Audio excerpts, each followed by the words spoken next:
अस्सलाम वालेकुम। So we have started chapter number 5 in last lecture, और लास्ट लेक्चर में हम लोगों ने बेसिकली कैस्केडेड, पैरेलल और रिड्यूस्ड सिस्टम्स को देखने की कोशिश की थी। ठीक है, आज हम उसी लेक्चर को फर्दर कंटिन्यू करेंगे। तो लास्ट टाइम हमने ब्लॉक डायग्राम्स पर बात की थी। आज के लेक्चर में हम ब्लॉक डायग्राम्स को रिप्लेस करेंगे सिग्नल फ्लो ग्राफ से, जो आपने डीएसपी में भी टच किया होगा बिल्कुल। और फिर हम मेसन्स गेन को देखेंगे, यानी कि हम बेसिकली सिग्नल फ्लो डायग्राम से ट्रांसफ़र फंक्शन कैसे निकाल सकते हैं। सो सिग्नल फ्लो डायग्राम में बेसिकली आपके पास जो इनपुट है उसको सोर्स कहते हैं, जो आउटपुट है यानी जहाँ से आप आउटपुट ले रहे हैं उसको हम सिंक कहेंगे।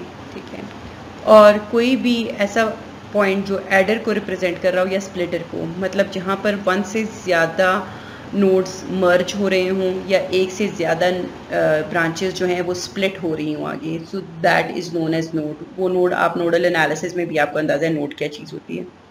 और फिर हर जो एलिमेंट है उसको एक एरो से रिप्रेजेंट किया जाता है। उस एरो को हम क्या कहते हैं? ब्रांच। ठीक है, सो ब्रांच बेसिकली डिले को रिप्रेजेंट कर सकता है, डिफरेंशिएटर को रिप्रेजेंट कर सकता है, ब्रांच जो है वो मल्टीप्लायर को रिप्रेजेंट कर सकता है, और नोड एडर या स्प्लिटर को रिप्रेजेंट कर सकता है।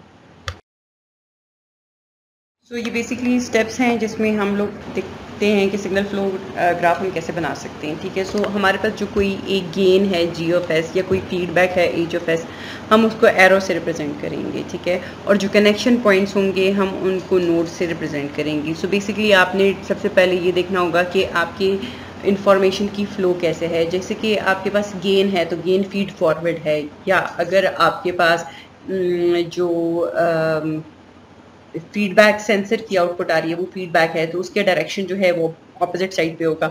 सो सबसे पहले आपने क्या करना है, आपने सिग्नल्स को अपने ब्लॉक डायग्राम में लेबल करना है कि आपकी इनपुट क्या है, आउटपुट क्या है, आपके ट्रांसफर फंक्शंस क्या हैं, आपकी किस नोड पे क्या गेन आ रहा है या क्या फीडबैक आ रहा है, और उसकी डायरेक्शन क्या है। फिर उन सारे नोड्स को आप आपस में लेबल करके उसको फिर कनेक्ट करेंगे।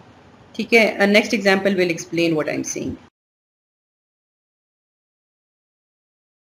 तो अगर हम इस स्लाइड में देखें तो बेसिकली हमारे पास जो है जी ऑफ एस गेन है। सो डायग्राम नंबर ए जो है उसमें जी ऑफ एस रिप्रेजेंट किया गया है, और जो डॉट है बेसिकली नोड है वो पी ऑफ एस से रिप्रेजेंटेड है। सो इस पर्टिकुलर डायग्राम में अगर आप देखें तो वी ऑफ एस जो है, जो सेंटर में सी डायग्राम में जो सेंटर पॉइंट है, बेसिकली क्या है कि उस पर मल्टीपल इनपुट्स आ रही हैं R1, R2 और R3 से, और फिर वी एस पे कंबाइन होके फिर आगे वो तीन different directions, three different nodes की तरफ एज एन आउटपुट जा रही है। ठीक है, so V S is a junction, और R1 का गेन जो है अगर आप पहली लाइन पे देखो तो G1S है, फिर R2 का गेन जो है G-2S है, और R3 का जो गेन है वो G3S है। सो आपके पास जो G4S सॉरी जो C1 है, जो C1 है बेसिकली वो क्या होगा, वो आपके पास होगा R1 into G1 plus sorry minus R2 into G2 plus R3 into G3 whole multiplied by G4। ठीक है, सिमिलरली जो C2 है वो R1 into G1 minus R2 into G2 plus R3 into G3 whole into G5 है, और C3 जो होगा, जो लास्ट आपके पास आएगा, वो बेसिकली आपके पास क्या होगा, R1 into G1 plus R2 into G2 plus sorry minus R1 into G1 minus R2 into G2 plus G3 into R3 whole multiplied by G6 with a minus sign. ठीक है, ये आपके पास आएगा। अब आप बजाय इसके कि हर दफ़ा R1 into G1 plus R2 into G2 minus R2 into G2 plus R3 into G3 करें, आप सिंपली ये कर सकते हैं कि C3 is equal to VS into minus G6। ठीक है, फिर अब VS हमें पता है कि VS की क्या कंपोजिशन है, तो आप फिर VS की जगह वो पूरा का पूरा R1 into G1 minus R2 into G2 plus R3 into G3 वो पुटअप कर सकते हैं आप। स्लाइड में कुछ हमारे पास 2-3 एग्जांपल्स हैं, बेसिकली ब्लॉक डायग्राम्स गिवन हैं, और हमने क्या करना है, हमने इनको सिग्नल फ्लो ग्राफ्स में कन्वर्ट करना है। सो पहली वाली जो है अगर आप देखें तो ये कैस्केडेड है G1, G2 और G3। ठीक है, और आपने बेसिकली इसको सिग्नल फ्लो ग्राफ से रिप्रेजेंट करना है। तो हम क्या करेंगे, हर जो बॉक्स है G1 का या गेन्स का जो बॉक्स है, हम उस गेन को एरो से रिप्लेस करेंगे, ठीक है। और direction of the arrow will be from left to right, जो कि गिवन है। सिमिलरली अगर फिगर बी में आप देखें तो फिगर बी में G1, G2 और G3 बॉक्सेस की बजाय एरोज आ जाएंगे, और जो आपके पास समर है, ठीक है, ये समेशन की बजाय क्या आ जाएगा, एक नोड। लास्ट वाले में अगर आप देखें तो RS will be input node, CS will be output node. वो of course input is always a node, output is also a node. Input is source node, output is sink node. That is very obvious. अब आपके पास यहाँ पर जो adder लगा हुआ है, adder की बजाय हम नोड पुट करेंगे, GS की जगह हम एरो पुट करेंगे जिसके साथ गेन GS लिख दिया जाएगा, और वो फीड फॉरवर्ड होगा, यानी एरो की डायरेक्शन GS की क्या होगी, फ्रॉम लेफ्ट टू राइट। जबकि जो आपके पास HS फीडबैक वाला है उसमें एरो की डायरेक्शन क्या होगी, राइट टू लेफ्ट, आके नोड पे एंड अप होगा। और आपके पास कौन सा नोड, ये जो एडर की जगह जो नोड लगेगा, और HS जो है गेन होगी इस फीडबैक की। तो यहाँ पर वही बात एक्सप्लेन है कि आपके पास जो इनपुट RS है उसको हमने नोड से रिप्रेजेंट किया है, सोर्स नोड से। CS जो है उसको हमने सिंक नोड से रिप्रेजेंट किया है। जो डायग्राम ये थी उसमें 3 ब्लॉक्स लगे हुए थे, तो हमने G1, G2 और G3 की बॉक्सेस को एरो से रिप्लेस करके फीड फॉरवर्ड कनेक्शन बनाया हुआ है। सिमिलरली जो सेकंड था हमारे पास वहाँ पर 3 बॉक्सेस थे, सोर्स नोड एक कॉमन नोड थी, these 3 boxes are in parallel, तो 3 बॉक्सेस की बजाय हम लोगों ने क्या किया कि 3 गेन्स दे दिए। फिर हम लोगों ने जो आउटपुट नोड्स हैं उनको सम अप करके सिंक पे एंड अप कर दिए, यानी CS पे। और सिमिलरली अगर आप देखें तो आपके पास जो लास्ट वाली डायग्राम है जो C की रिप्रेजेंटेशन है इक्विवेलेंट, तो ये इसमें हम लोगों ने क्या किया, input RS output CS, that is the sink node. आपके पास GS फॉरवर्ड पाथ में आ रहा है और जो -HS है वो फीडबैक में आ रहा है, और फीडबैक की डायरेक्शन आप देखें तो बैक साइड पे आ रही है, यानी फ्रॉम राइट टू लेफ्ट आ रही है, और जो GS है उसकी direction from left to right जा रही है, वही जो हमने लास्ट स्लाइड में जैसे डिस्कस किया। यहाँ पर हम लोग ब्लॉक डायग्राम को एक दफ़ा फिर से सेकंड एग्जांपल है सिग्नल फ्लो ग्राफ में उसको कन्वर्ट करेंगे, ठीक है। यहाँ पर भी वही बात है कि आपने क्या करना है, आपने सिंपली GS की जगह HS की जगह आपने इनकी जगह एरो लगानी है, एरो हेड्स लगाने हैं। जितने भी फीडबैक्स हैं इसमें एरो का जो डायरेक्शन होगा वो फ्रॉम राइट टू लेफ्ट होगा, और जितना भी फीड फॉरवर्ड है इसमें फ्रॉम लेफ्ट टू राइट होगा। जितने भी एडर्स लगे हुए हैं इन सारे एडर्स की जगह क्या लगेगा, नोड्स। जो माइनस, जैसे कि फॉर एग्जांपल आपके पास H1 जो है वो फीडबैक आ रहा है, और अगर आप देखें एडर का साइन क्या है, माइनस, तो आप क्या मल्टीप्लाई करेंगे, आपकी जो फीडबैक का जो एरो होगा उसका मल्टीप्लायर क्या होगा, -HS, not +HS, -HS। Similarly जो G1 ऑफ S है वो पॉजिटिव होगा, यानी G1S होगा, क्योंकि उसका एडर जो है अगर आप देखें जहाँ पर वो एड अप हो रहा है वो प्लस का साइन दे रहा है। सो आई थिंक ये हम लेक्चर में ज़्यादा अच्छे तरीके से प्रैक्टिकली करके ज़्यादा बेहतर एक्सप्लेन कर सकते हैं rather than an audio. So this is the continuation of the same diagram. अभी तक हम जो एग्जाम्पल करें, बेसिकली हम ब्लॉक डायग्राम से सिग्नल फ्लो ग्राफ निकाल रहे हैं, ठीक है। अब नेक्स्ट जो हम इसकी बात करेंगे मेसन्स गेन करेंगे। हमारे पास सिग्नल फ्लो ग्राफ है तो हम उससे ट्रांसफर फंक्शन कैसे निकाल सकते हैं, so that will be from the upcoming slide. जो मेसन्स रूल है या जिसे हम मेसन्स गेन फार्मूला भी कहते हैं, बेसिकली इसमें जो है हम लोग ट्रांसफ़र फंक्शन को कैलकुलेट कर रहे होते हैं, और इसमें बेसिकली कुछ कॉन्सेप्ट्स इंपॉर्टेंट हैं, जैसे कि लूप क्या चीज़ होती है, ठीक है, फीड फॉरवर्ड पाथ क्या है, फॉरवर्ड पाथ गेन क्या है, नंबर ऑफ़ फॉरवर्ड पाथ्स कितने हैं, कनेक्टिंग लूप्स कौन से हैं, टचिंग लूप्स कौन से हैं, नॉन टचिंग लूप्स कौन से हैं। सो ये सारी चीज़ें हम इस फार्मूले में डिटेल में देखेंगे। सो बेसिकली लूप क्या चीज़ है, लूप वो पॉइंट है, ठीक है, जहाँ से आप स्टार्ट हों और आप अपने कर्सर को घुमाएं तो आप उसी पॉइंट पे समहाउ वापस आएँ। अब याद रखिएगा कि जो एक लूप होता है, it can touch a path but it can never be a part of a path, ठीक है, it can never be a part of a path. So loop जो है वो रिकर्सिव होता है। फॉरवर्ड पाथ जो होता है उसमें कभी भी फीडबैक नहीं आता, वो बस सीधा जो है सोर्स से निकलता है और सिंक पे एंड होता है, उसमें कभी भी फीडबैक नहीं आ सकता, उसमें कभी भी लूप नहीं बन सकती, ठीक है। फिर टचिंग या नॉन टचिंग लूप्स कौन से होते हैं, नॉन टचिंग लूप्स वो होते हैं कि अगर मैं फॉरवर्ड पाथ को बिल्कुल रिमूव कर दूँ फिर भी वो लूप एग्जिस्ट करे, ठीक है।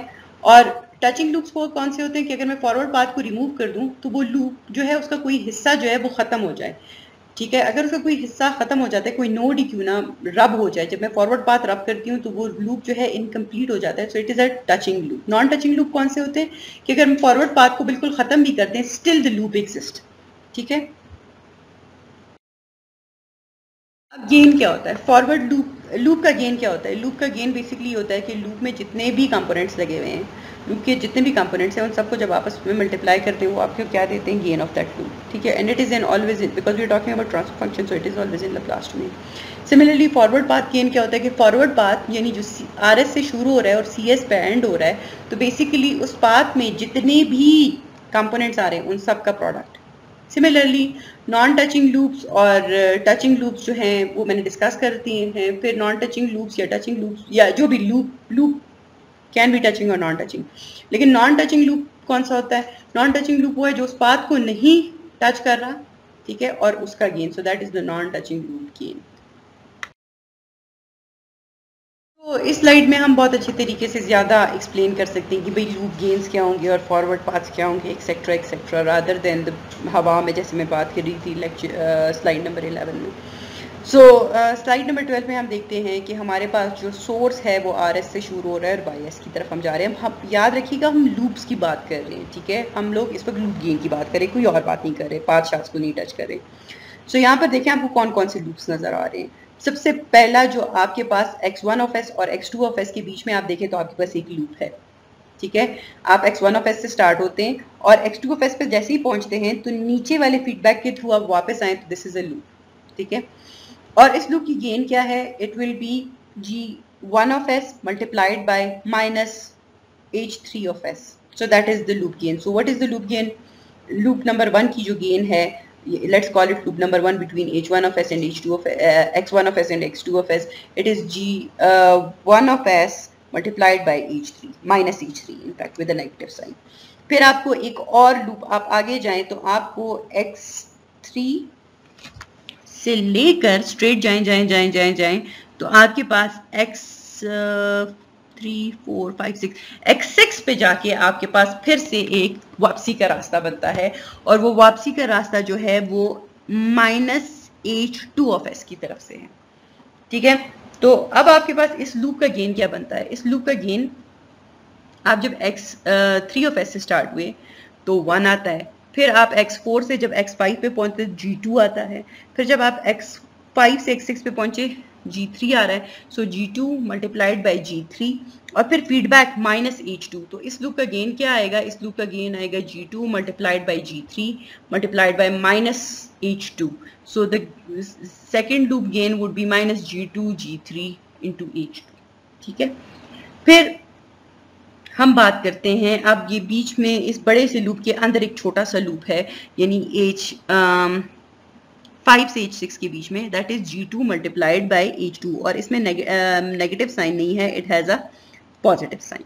सो this is g2 multiplied by h1 not h2, it's h1, ठीक है। सो g2 मल्टीप्लाइड बाय h1 और इसमें नेगेटिव साइन है, इट्स अ पॉजिटिव साइन। अब आप इसके बाद देखते हैं तो आपको लगेगा कि x6 से लेकर y ऑफ s के बीच में भी आपके पास जो है लूप बन रहा है, लेकिन this is not a loop, क्योंकि आप देखिए x6 से y ऑफ s तक फीड फॉरवर्ड है और x6 से ये जो G4 और G3 के थ्रू जब आप जा रहे हैं और ऊपर वाला अगर आप पाथ अडॉप्ट करें वो भी फीड फॉरवर्ड है, there is no feedback, so there is no other loop, so there exist 3 loops. पहला लूप जो है x1 और x2 के बीच में है, दूसरा लूप जो है बड़ा वाला लूप है जो x3 और x6 के बीच में है, यहाँ पर नंबर 3 पे दिखाया गया है, और जो सेंटर में छोटा सा लूप है x4 और x5 के बीच में जो कि यहाँ पर नंबर 2 पे दिखाया गया है। अब ये वही एग्जैक्टली सेम एग्जांपल है। अब यहाँ पर जो है हम फॉरवर्ड पाथ कौन कौन से हैं और इनकी गेन्स क्या क्या है। तो यहाँ पर अगर आप देखें, अगर आप RS से स्टार्ट हों, आप x1 पे जाते हैं, कोई स्प्लिट नहीं, आप आगे की तरफ जाते हैं x2 से फीडबैक है, लेकिन फीडबैक कभी भी फीड फॉरवर्ड का हिस्सा नहीं हो सकता। फॉरवर्ड पाथ का मतलब है फॉरवर्ड, सारी लाइनें फॉरवर्ड है, तो आप पीछे नहीं आ सकते।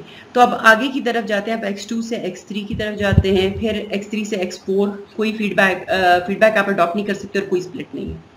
फिर आप x4 से x5 की तरफ जाते हैं, ये सारा एक फॉरवर्ड पाथ बन रहा है। अब x5 से जैसे ही आप x5 में पहुंचते हैं तो आपके पास 2 रास्ते आ गए। अगर आप G1 जो ऊपर है, जिसका मेरे ख्याल से गेन जो है वो G5 है, ठीक है, ज़्यादा अच्छा विजिबल नहीं है, लेकिन जो टॉप वाला है जो ऊपर की तरफ से, सो अगर हम वो रास्ता अडॉप्ट करते हैं तो ये बिल्कुल हमें y ऑफ s की तरफ ले जाता है। तो coming from rs going to x5 and then from x5 going directly towards ऊपर वाली पाथ की तरफ से ys, so that is one path, ठीक है, और वो पाथ यहाँ पर नंबर 2 में गिवन है। अब इस पूरे रास्ते में आपने कौन कौन सी गेन्स क्रॉस की, 1 multiplied by g2 multiplied by 1 multiplied by 1 1 multiplied by g1 multiplied by 1 multiplied by 1 multiplied by g2 multiplied by g5।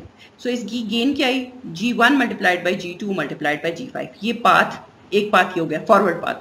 दूसरा फॉरवर्ड पाथ, आप इसी लाइन पे RS से x5 की तरफ आएँ और बिल्कुल सीधा चलते जाएं, तो आपके पास फिर x5 से x6 फॉरवर्ड है और x6 से फिर y ऑफ s फिर से। So this is also a connection from source to sink. तो सोर्स से सिंक का के दो पार्ट्स हैं, एक आप R ऑफ S से x5 तक आते हैं और टॉप से जाते हैं, दूसरा आप R ऑफ S से x5 आते हैं और फिर आगे की तरफ आप जाते हैं x6 and then y of s. So what is the gain that you get in the upper path? The upper path g1 multiplied by g2 multiplied by g5. जो lower path था g1 g2 फिर x3 x4. So दो forward gain paths हैं और दो forward paths हैं, ठीक है।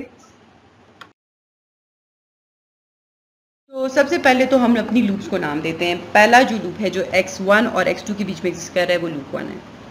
जो बड़ा लूप है जो x3 से स्टार्ट होकर x5 x6 के बीच में एग्जिस्ट कर रहा है वो लूप 2 है, और जो x4 और x5 के बीच में है दैट इज लूप नंबर 3। अब लूप नंबर 2 और 3 को आप देखें तो this is inside each other, और इनमें जो x4 x5 नोड्स हैं वो कॉमन हैं, दोनों के एक ही नोड्स, दोनों के कॉमन नोड्स हैं, इसलिए they are touching each other. लेकिन अगर आप लूप नंबर 1 को देखें तो loop number 1 is completely independent of loop number 2 and 3। आप एक और काम भी कर सकते हैं, आप लूप नंबर 1 को बिल्कुल रिमूव कर दें, तो क्या लूप 2 या लूप 3 पे कोई असर हो रहा है? नहीं, वो फिर भी कंप्लीट है। अगर आप लूप नंबर 2 या 3 में से किसी एक को भी रिमूव कर दें, क्या लूप नंबर 1 पे कोई असर हो रहा है? नहीं, लूप 1 फिर भी कंप्लीट है। लेकिन अगर आप 2 और 3 में किसी एक को भी रिमूव करते हैं तो फिर आपके पास loop number the other loop, यानी अगर आप 3 को रिमूव करते हैं तो लूप नंबर 2, और अगर आप लूप नंबर 2 को रिमूव करते हैं तो लूप नंबर 3 इनकम्प्लीट हो जाता है। That's why loop 2 and 3 are touching each other while loop 1 is completely independent, ठीक है। So the non touching loops are L1 and the touching loops are L2 and L3. L2 and L3 are touching with each other, but L1 is neither touching L2, L1 is neither touching L3. हमारे पास जो non touching loops हैं उनकी gains को जब हम multiply करेंगे तो हमारे पास एक L1 मल्टीप्लाइड बाई L2 होगा जो यहाँ पर इक्वेशन नंबर 2 में दिखाया गया है, और एक हमारे पास L1 मल्टीप्लाइड बाई L3 होगा जो यहाँ पर इक्वेशन नंबर 1 में दिखाया गया है। So these are the two pairs that we are getting as non touching loop pairs. अब हम ये बात करते हैं कि फॉरवर्ड पाथ नंबर 1 यानी जो R ऑफ S से स्टार्ट होके हम लोग गए x5 तक, और x5 से हम डायरेक्ट गए y ऑफ s तक, यानी यूजिंग x6, ठीक है। So the straight path from RS to y of s, direct जो स्ट्रेट पाथ है, let's call this path number 1। सो इस पाथ को कौन कौन सी लूप्स टच करती हैं? इसको लूप नंबर 1 भी टच कर रही है, लूप नंबर 2 भी टच कर रही है, लूप नंबर 3 भी टच कर रही है। लूप नंबर 1 जो है वो x1 और x2 पे टच कर रही है। लूप नंबर 2 जो है और g2 वाले सेगमेंट पे भी, लूप नंबर 2 जो है जो बड़ा वाला लूप है वो x3 और x4 और x5 और x6 सब पे कनेक्टेड है, सारे नोड्स पे including the branches. So these two loops are connected with path number 1। फिर जो छोटा वाला थर्ड लूप है जिसकी गेन जो थी वो g2 मल्टीप्लाइड बाई h2 थी, जो छोटा सेंटर में, जो बड़ी लूप के सेंटर में, वो भी फॉरवर्ड पाथ को टच कर रहा है। सो ये सारी लूप्स फॉरवर्ड पाथ नंबर 1 को टच कर रही हैं, ठीक है। अच्छा, सो फॉरवर्ड पाथ टच हो रही है पाथ नंबर 1 पे। पाथ नंबर 2 जो था, जो ऊपर से जो R ऑफ S से स्टार्ट होकर x1 पे आता है, और फिर x1 पे आप R ऑफ S से स्टार्ट होकर x5 तक आते हैं आप, और x5 से आप डायरेक्ट y ऑफ S पे जंप करते हैं यूजिंग द अपर लाइन। अगर आप उस फॉरवर्ड पाथ को भी देखें तो उस फॉरवर्ड पाथ पे भी ये तीनों लूप्स टच कर रही हैं, ठीक है। x1 x2 x3 x4 और x5 ये सारे कॉमन हैं तीनों लूप्स के with path number 2. So that's why path number 2 पे भी सारी लूप्स जो हैं वो टचिंग लूप्स हैं, and there are no non touching loops, ठीक है, विद द फॉरवर्ड पाथ्स. क्योंकि आपके पास दोनों फॉरवर्ड पाथ के साथ कोई भी लूप ऐसी नहीं है जो इसको टच ना कर रही हो, तो हमारे पास नॉर्मली जो डेल्टा के होता है वो क्या होता है, वो होता है कि sum of all those loops या delta for all those loops which are not touching the kth path, ठीक है. सो kth path को तीनों लूप्स kth path नंबर 1 को भी टच करिए, 2 को भी टच करिए, इसलिए डेल्टा 1 जो होगा वो क्या होगा, 1 minus sum of all those loop that are not touching, but there are no such loop that are not touching, so 1 minus 0. Similarly delta 2 will be also 1 minus 0, that is both will be unity. अच्छा जी, ये इतनी ज़्यादा तरद्दुद हमने क्यों की, क्योंकि हमें बेसिकली मेसन्स गेन का फार्मूला जो था उसको यूज़ करना था. यहाँ पर जो टी के है वो बेसिकली के फॉरवर्ड पाथ का गेन है, जो डेल्टा ऑफ के है वो basically all non touching loops with the kth path. यानी अगर आपको याद हो तो हमारा फॉरवर्ड पाथ नंबर 1 जो था, जो स्ट्रेट पाथ था, जो कि आर ऑफ एस से स्टार्ट होके x1 x2 x3 x4 x5 x6 से होता हुआ वाई ऑफ एस की तरफ गया था, ठीक है, वो हमारे पास फॉरवर्ड पाथ नंबर 1 था. और डेल्टा 1 जो था वो that was sum 1 minus sum of product of all non touching loops with path number 1, वो जो कि 1 आया था because all loops were touching path number 1. So वो डेल्टा 1 जो था वो हमारे पास 1 था. सिमिलरली पाथ नंबर 2 जो था, जो ऊपर से होते हुए हम आए थे, यानी x4 तक, आर ऑफ एस से x4 तक हम गए थे, और फिर x4 से हम डायरेक्ट जंप किया था y of S, that was path number 2. Path number 2 के साथ जो हमारे पास डेल्टा 2 मल्टीप्लाई और था, उसकी वैल्यू भी 1 थी, जो हमने प्रीवियस स्लाइड में फाइंड आउट की है, ठीक है. सिमिलरली डेल्टा आपके पास क्या होगा, डेल्टा आपके पास होगा 1 minus sum of product of all non touching loops, ठीक है. सो पहले सम ऑफ प्रोडक्ट आप 2 लूप्स का लेंगे, फिर 3 लूप्स का लेंगे, जितने भी आपके पास लूप्स नॉन टचिंग आ रहे हैं. सो हेयर जब हम लोग पाथ नंबर 1 का gain multiplied by delta 1 plus path number 2 का gain multiplied by delta 2 whole divided by complete delta. Delta क्या होता है, 1 minus sum of product of 2 loops, ठीक है, plus sum of product of 3 non touching loops, plus sum of minus sum of product of 4 non touching loops. So the plus minus sign goes on, और आपने सम of product of अगर 2 non touching loop से पहले 2 का लिखना है, फिर सम of product of अगर 3 नॉन टचिंग लूप से 3 का लिखना है, so on so fourth. So that is delta. तो ये आपका टोटल ट्रांसफर फंक्शन है. सो ये उसी किस्म की एग्जाम्पल है, और यहाँ पर आप देखें तो हमारे पास जो है बेसिकली एक ही फॉरवर्ड पाथ बन रहा है, ठीक है, जो आर एस से स्टार्ट होता है और फिर G1 G2 G3 G4 G5 के थ्रू डायरेक्टली CS से कनेक्ट हो रहा है. मैं क्यों कह रही हूँ यहाँ कोई और फॉरवर्ड पाथ नहीं है, क्योंकि आप देखें इन सारे जो RS से जब आप CS की तरफ जाते हैं तो एक दफ़ा भी आपके पास स्प्लिटिंग नहीं हो रही, फॉरवर्ड डायरेक्शन में कोई स्प्लिटिंग नहीं हो रही. So there is just one forward path, ठीक है, और उसका गेन क्या है, G1 multiplied by G2 multiplied by G3 multiplied by G4 multiplied by G5. जबकि जब हम लूप्स की बात करते हैं तो आप देखें 3 तो छोटे छोटे लूप्स हैं और एक आपके पास बड़ा लूप है, ठीक है. बड़ा लूप जो है वो आपके पास नोड नंबर 2 से स्टार्ट होता है और CS वाले नोड से फीडबैक होता हुआ वापस जाता है. सो आपके पास 4 लूप्स हैं, 3 छोटे लूप्स हैं, एक बड़ा लूप है, और आपके पास एक फॉरवर्ड पाथ है.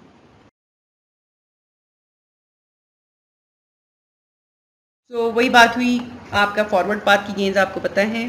जो फीडबैक पाथ्स हैं, यानी जो लूप्स हैं, 4 लूप्स हैं, जो 3 छोटी लूप्स हैं, उनकी गेन्स जो हैं फर्स्ट सेकंड थर्ड पे गिवन है, और जो फोर्थ लूप है उसकी गेन, और मैं चाहती हूँ कि आप खुद वेरीफाई भी करें, इस एग्जांपल को आप खुद भी करें और देखिए आपके पास ये लूप गेन्स आती हैं या नहीं. अगर आप देखें तो अगर हम नॉन टचिंग लूप्स की बात करें तो देखें आपके पास जो लूप नंबर ये जो तीनों छोटे लूप्स हैं, ठीक है, ये तीनों छोटे लूप्स इस बड़े लूप को टच कर रहे हैं, ठीक है. लेकिन जो first at the left most जो पहला G2 जिसकी गेन आ रही है, दैट इज लूप नंबर 1, ठीक है, G2 into H1. Loop number 2 जो है वो G4 इंटू H2 है, और लेट्स कॉल लूप नंबर 3 जो G7 इंटू H4 है, जो लोअर एंड पे आपके पास. सो लूप नंबर 1 जो है it is completely independent of loop number 2, and loop number 2 is completely independent of loop number 3. And similarly 3 is independent of 1 and 2। लेकिन जो loop number 4 है जो बड़ा है वो इन सबको टच कर रहा है। सो जब हम नॉन टचिंग लूप्स की बात करेंगे तो there are 3 non touching loops. Loop 1 with loop 2 is non-touching, loop 1 with loop 3 is non-touching, ठीक है। Similarly loop 2 with loop 3 is non-touching, and loop 1, 2 and 3, the 3 of them are also non-touching, ठीक है। So we have loop 1 2, loop 1 3, loop 2 3, and then we also will have loop 1 2 3।